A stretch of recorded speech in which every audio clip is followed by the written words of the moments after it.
that was like way too fast to B-roll. I think I have to slow it down, so let's do it right this time.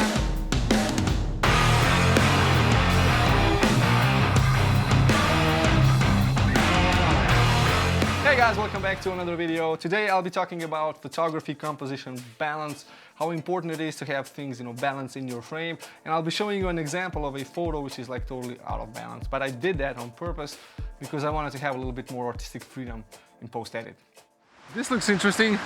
Definitely not what I'm looking for today. Now I have to apologize. Lately in all of my videos there's running water very close to me, so there's always this sound in the background of running water. But now it's been quite a while since I've last taken any forest photos because, well, it was winter and I didn't really go out into the forest that much. Plus, with the coronavirus lockdown, it was kind of hard to leave the local place, and feels like I've taken all of the shots I can take in in my local area. But today is one of those days that I can go out and really try to fulfill that fairy tale lust. I really love taking photos of forests which look kind of fairy tale-ish. I always kind of overdo it with the editing, so I'm really looking forward to find something like a small composition. It doesn't need to be a grand scene.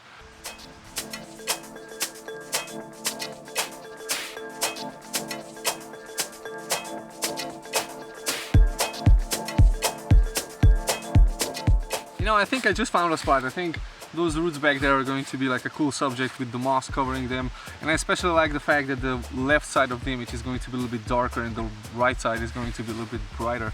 I'm going to probably add some fog into the whole scene just to try and make everything a little bit more kind of mystical.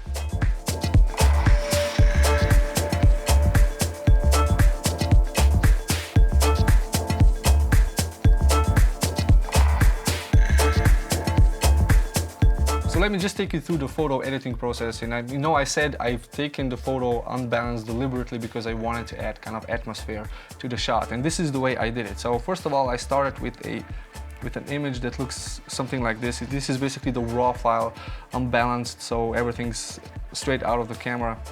And I took 7 or 8 shots of the same composition by moving the focus point, of course, from the closest point to the furthest point, and then I've stacked the images together, so just the focused areas. I've stacked just the focused areas together to get that all in focus shot, which I usually do. Then I've just applied a little bit of, so I've decontrasted the image and I've lifted the shadows. You can see right here, lifted the blacks, dimmed down some areas right over here, and then just local brightening and dimming down, and then I've applied the dodge and burn. So basically the dodge and the burn. So the dodge is the brightening of highlights and the burning is the darkening of the shadows. This kind of adds a little bit more 3D look, and if you brush this in manually, you get kind of a painting style, kind of a fairy tale painting style. And I've just done this by using exposure adjustment brushes. So one was overexposed, one was underexposed for the shadows. Then I've added a little bit of mist, a little bit of fog. You can do this by just lifting up the blacks all the way, quite a lot actually, and I just brushed in the areas where I want that fog to be. Then I've added light rays. Light rays are very simple to do. You just merge the whole image together and use the radial blur filter, but instead of radial you use the zoom function. I can show you right here. If you guys don't know, I do this in almost all of my shots. So you go to blur, radial blur, and then you just use the zoom 100%, and then you choose the starting point or the origin. So I've just clicked over here and the image was kind of stretched across the whole scene, and I've used a screen blending mode which kind of adds those layers on top and just plays a little bit with the contrast. I've also added a photo filter on the layers, a little bit warm photo filter, and then I've played with the color. So I made the greens a little bit greener right here. I've used the color selection tool, so color range tool to select different colors. So this one was green, this one was the highlights right over here, and then I used a little bit of a reddish kind of tint to the leaves. You can see the leaves were before a little bit beige, and I've added a little bit more red, which is the hue adjustment layer. This way I kind of added that contrast between green and red, which is, sit opposite on the color wheel. Or these are the two complementary colors that I usually use in my forest photos. I've added a contrast adjustment layer with lifted shadows again, so lifting up the shadows quite a lot.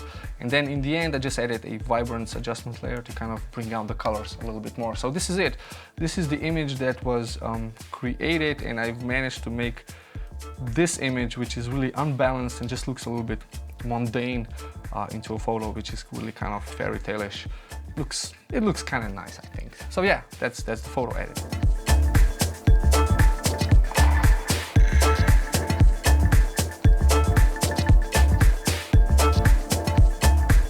So I'll leave you with a couple of thoughts from the photo shoot where I just sat down and, you know, just almost cried into the camera, so like a big loser.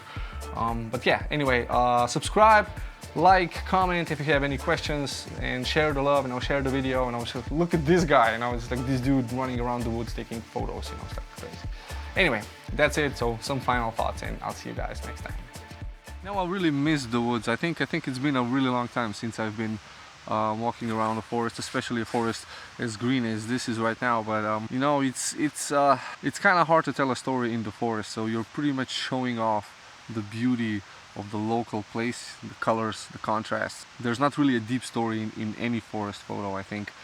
It's more or less, you know, that feel that you get, that feeling, that comfort, you know, that the coziness, the warmth, or the coldness in my case right now. It's really good to be back in the forest.